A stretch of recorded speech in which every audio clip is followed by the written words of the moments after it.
Hi friends मु किट्टू परम बेदवा आम घर संबलपुर रे पेशारे मु जड़े ऑटोवाला पाठ साठ होता बापा गोटे ऑटो किणीदे से मु ऑटो चलाऊँ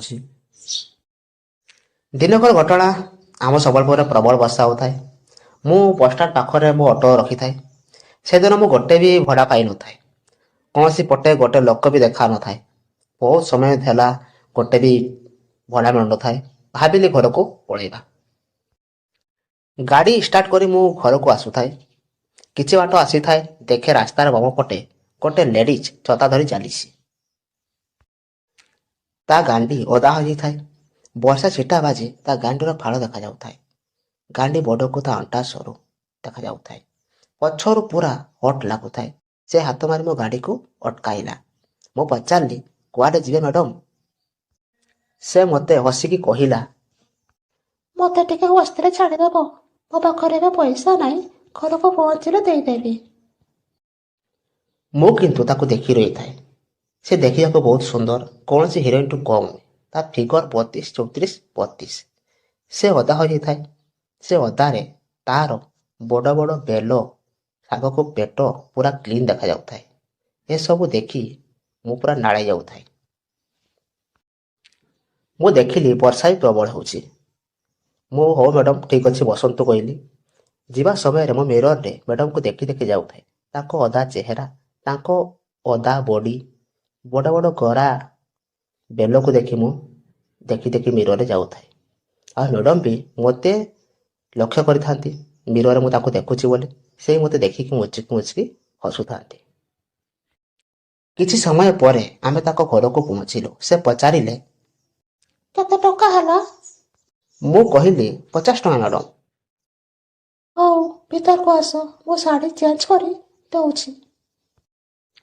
मु हऊ कही घर भीतर को गली से शाढ़ी चेंज करी आसिले आउ मु तांको देखी अबाक होई गली से शाढ़ी छोड़ा किछि पिंधि न थांती पुणी शाढ़ी पतळा तांको बॉडी पूरा क्लियर देखा जाउथाए गरा गरा पाचिले बेलो सांगकू बेलो आगरे दुईटी कला कला अंगूर कोड़ी भली बुटी आउ नाहुली तलकू कला बोधा भली ठिकिरी मु पूरा स्पष्ट देखि पारु थाए मु आ करी तांको देखि रही थाए से आसी मो पाटी बंद करी कहिले ମୋ ସ୍ୱାମୀ ଘରେ ଏବେ ନାହାନ୍ତି ମୋ ପାଖରେ ଏବେ ପଇସା ନାହିଁ ଆଉ କେବେ ନେଇଯିବ ତମ ଫୋନ୍ ନମ୍ବରଟା ଦେଇଥାଅ କଲ୍ କରି ଦେଇଦେବି। हो मैडम ठीक अच्छे कही मु तांको मो फोन नंबरटी देली आउ सेठारो चली आसिले से दिन राति प्राय 10टा बाजी थाए मु शोई थाए गोटे कॉल आसिला मु नुआ नंबर देखी कॉल रिसीव करली ହ୍ୟାଲୋ କ'ଣ କରୁଛ ଜାଣିପାରିଲ ମୁଁ କିଏ କହୁଛି? ତମ ପଇସା କେବେ ନେବ? मु जानी पारि थाए से मैडम ही कॉल करिसंती मु कहली आपन जेबे दे मैडम एमिति बहुत कथा है आमे मु जानी पारु थाए मैडम भी मते लाइन दउछंती मु तापरे कहली मैडम आपन बहुत सुंदर देखा जानती मैडम कहले सत्तरे आउ तेबे आज केमती लागिली मु कहली बहुत कड़ा लागुतले आज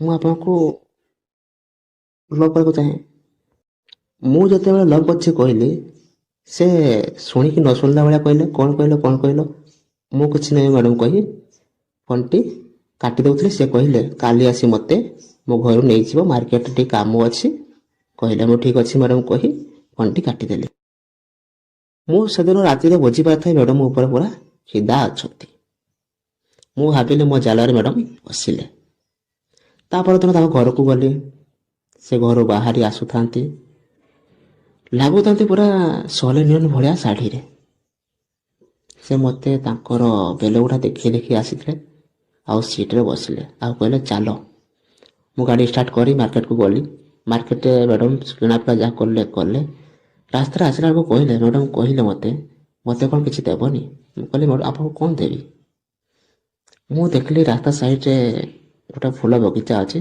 से फूल बगीचा गोटे कला फूल आनी तांको धरई देली आउ से हसी कहले थैंक यू मु कहले मु आपको बहुत पसंद करे madam I love you madam ବି କହିଲେ ମୁଁ ବି ତୁମକୁ ପ୍ରଥମ ଦେଖାରେ ପସନ୍ଦ କରେ। I love you too. ଆମ ଲଭ୍ ଷ୍ଟୋରି ଏଇ ଅଟୋରୁ ଆରମ୍ଭ ହେଲା। ଆଉ ସପ୍ତାହରେ ଥରେ ଦୁଇଥର ଆମେ ମାର୍କେଟକୁ ଆସୁ, ମାର୍କେଟିଂ କରୁ, ମ୍ୟାଡ଼ାମ୍ଙ୍କ ସହିତ ବୁଲାବୁଲି କରୁ, ଖିଆପିଆ କରୁ। ଆମ ଲଭ୍ ଷ୍ଟୋରି ପୁରା ଜୋରସୋରରେ ଚାଲେ। ରାତି ସାରା ଫୋନ୍ରେ କଥା ହଉ, ସେକ୍ସ ବିଷୟରେ ହଉ କି ଅଲଗା କୌଣସି ଟପିକ୍ ଅନୁସାରେ ଆମେ ପୁରା କଥା ହଉ, କରାକରି ବିଷୟରେ ବି କଥା ହଉ।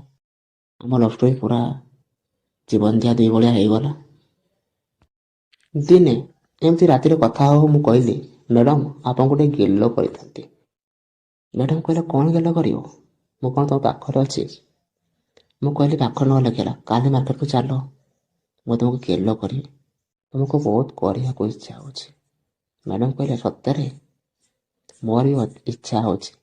ମୋ ସ୍ୱାମୀ ତ ମୋତେ କେବେ ଗେଲ ହିଁ କରନ୍ତିନି କି କରିପାରନ୍ତିନି। ମୁଁ ଜାଣିଛି ତୁମେ ମୋତେ ସାଟିସ୍ଫ୍ୟାକ୍ସନ୍ କରିପାରିବ କିଟୁ। କହିଲେ ହଁ ମ୍ୟାଡ଼ାମ୍ ମୁଁ ବି ଟ୍ରାଏ କରିବି, ତ ଆପଣଙ୍କୁ ଦେଖିଲେ ମୋତେ ଖାଲି କରିବା ପାଇଁ ଇଚ୍ଛା ହୁଏ। ମ୍ୟାଡ଼ାମ୍ କହିଲେ ସତରେ? ଠିକ୍ ଅଛି, କାଲି ମାର୍କେଟକୁ ଗଲେ ଦେଖିବିନି କେତେ କରିବ। ମୁଁ କହିଲି ଠିକ୍ ଅଛି ମ୍ୟାଡ଼ାମ୍, ଆପଣଙ୍କୁ ପୁରା ସାଟିସ୍ଫ୍ୟାକ୍ସନ୍ କରିଦେବି ମୁଁ। ହଉ ଠିକ୍ ଅଛି। ହଉ କହି ଫୋନ୍ଟି କାଟିଦେଲେ। ତା ପରଦିନ ସକାଳ ହେଲା। ମୁଁ ସିଧା ଗାଧୋଇ ସାରି ମୋ ଅଟୋ ଧରି ମ୍ୟାଡ଼ାମ୍ଙ୍କ ଘରକୁ ପହଞ୍ଚିଗଲି। ମ୍ୟାଡ଼ାମ୍ ଆସିଲେ, ଅଟୋରେ ବସିଲେ, ଆମେ ମାର୍କେଟକୁ ବାହାରି ଗଲୁ। ମାର୍କେଟିଂ କରିସାରିଲୁ, ଖାଇ ପିଇ ସାରିଲୁ। ମୁଁ କହିଲି ମ୍ୟାଡ଼ାମ୍କୁ ଚାଲ ଆଜି କୁଆଡ଼େ ବୁଲିବା ପାଇଁ ଯିବା। ମ୍ୟାଡ଼ାମ୍ କହିଲେ ହଉ ଚାଲ। ମୁଁ ଗୋଟେ ନିଛାଟିଆ ଜାଗାକୁ ନେଇକି ଗଲି। ତାକୁ ସୁନସାନ୍ ଜାଗା ଦେଖି ଛିଡ଼ା କଲି। ଅଟୋର ସବୁ ପର୍ଦାକୁ ପକେଇଦେଲି ଆଉ ପଛକୁ ଚାଲି ଆସିଲି। ମ୍ୟାଡ଼ାମ୍ଙ୍କ ପାଖରେ ବସି ମ୍ୟାଡ଼ାମ୍କୁ କୁଣ୍ଢେଇବାକୁ ଲାଗିଲି। ମ୍ୟାଡ଼ାମ୍ ବି ମୋତେ କୁଣ୍ଢେଇଲେ। ତାପରେ ମ୍ୟାଡ଼ାମ୍ କହିଲେ ମୋ ସ୍ୱାମୀ ଜାଣିଲେ ମୋତେ ମାରିଦେବେ। ମୁଁ କହିଲି କେମିତି ଜାଣିବେ ତମ ସ୍ୱାମୀ? ମ୍ୟାଡ଼ାମ୍ କହିଲେ ଜାଣିପାରିବେନି ତ? ତେବେ ଠିକ୍ ଅଛି। ମୁଁ କହିଲି ବିଲକୁଲ ଜାଣିପାରିବାନି ମ୍ୟାଡ଼ାମ୍। ମ୍ୟାଡ଼ାମ୍ କହିଲେ କିଟୁ ତମେ ମୋତେ ଧୋକା ଦେବନି ତ? ମୁଁ କହିଲି ନା ମ୍ୟାଡ଼ାମ୍, ଏବେ ଷ୍ଟାର୍ଟ କରନ୍ତୁ, ଆଉ ରହି ହେବନି ମ୍ୟାଡ଼ାମ୍ ଆପଣଙ୍କୁ ଦେଖିକି। ମ୍ୟାଡ଼ାମ୍ କହିଲେ ଠିକ୍ ଅଛି, ମୋ ବେଲର ଧର। ତାଙ୍କ ବେଲର ଧରିଲି। ଦୁଇ ବେଲରେ ବେଲ ଆଗରେ ତାଙ୍କର କଳା କଳା ଅଙ୍ଗୁରକୁ ଚୁହି ଚାଲିଲି। ରୋମାନ୍ସ କଲେ, ନିତୁଙ୍କ ରୋମାନ୍ସ କଲେ। ମ୍ୟାଡ଼ାମ୍ ହିଟ୍ ହେଇଗଲେ ପୁରା, ମୁଁ ବି ପୁରା ହିଟ୍ ହେଇଗଲା। ମ୍ୟାଡ଼ାମ୍ ମୋ ଗାଜରକୁ ଧରି ହସିବାକୁ ଲାଗିଲେ। ମୋ ଗାଜର ପୁରା ଟାୱା ଭଳିଆ ହେଇଗଲା। ମୁଁ ମ୍ୟାଡ଼ାମ୍କୁ ସିଟ୍ରେ ବସାଇ ତାଙ୍କ ଦୁଇ ଗୋଡ଼କୁ ମୋ କାନ୍ଧରେ ରଖି ମୋ ଗାଜରକୁ ଧୀରେ ଧୀରେ ତାଙ୍କ ଟିକିଲିରେ ପୁରେଇବାକୁ ଲାଗିଲି। ପଶିଗଲା ଟିକିଲିରେ। ପଚ୍ ପଚ୍ କରି କରି ଚାଲିଲି। ମ୍ୟାଡ଼ାମ୍ ଆଃ ଆଃ କରୁଥାନ୍ତି। ମୁଁ କରି ଚାଲିଥାଏ। ମ୍ୟାଡ଼ାମ୍ ଆଃ ଆଃ କରି ଚାଲୁଥାନ୍ତି। ଆମେ ଏମିତି ବହୁତ ସମୟ ଧରି କରାକରି ହେଲୁ। ତାପରେ ମ୍ୟାଡ଼ାମ୍ କହିଲେ ଚାଲ ବହୁତ ସମୟ ହେଇଗଲା, ଘରକୁ ପଳେଇବା। ମ୍ୟାଡ଼ାମ୍କୁ କୁଣ୍ଢେଇକି ରଖିଥାଏ। ମ୍ୟାଡ଼ାମ୍ ଖାଲି ମୋତେ ଛାଡ଼ ଛାଡ଼ କୁହନ୍ତି। ମ୍ୟାଡ଼ାମ୍କୁ ମୁଁ ଆଉ ଛାଡ଼ି ପାରୁନଥାଏ। ପଛ ଆଡ଼ ମୁଁ ମ୍ୟାଡ଼ାମ୍କୁ ଆଣ୍ଠେଇକି ମାରିଲି। ମ୍ୟାଡ଼ାମ୍ କହିଲେ ଆଉ ବେଶୀ କରନି। ମୁଁ କହିଲି ଠିକ୍ ଅଛି ମ୍ୟାଡ଼ାମ୍, ଆଉ ଦିନ କରିବା। ମ୍ୟାଡ଼ାମ୍ କହିଲେ ଆଉ ଦିନ କରିବା, ମୁଁ କ'ଣ ପଳେଇ ଯାଉଛି? ମୁଁ କହିଲି ମ୍ୟାଡ଼ାମ୍ ଠିକ୍ ଅଛି। ଏମିତି ଆମେ ସପ୍ତାହରେ 2-3 ଥର ଆସେ ଏ ନିଛାଟିଆ ଜାଗାକୁ, ଆଉ ମନ କରି କରାକରି ହୁଏ। ଏମିତି ନୂଆ ନୂଆ ଗପ ଶୁଣିବା ପାଇଁ ମୋ ଚ୍ୟାନେଲକୁ ସବସ୍କ୍ରାଇବ୍ କରନ୍ତୁ।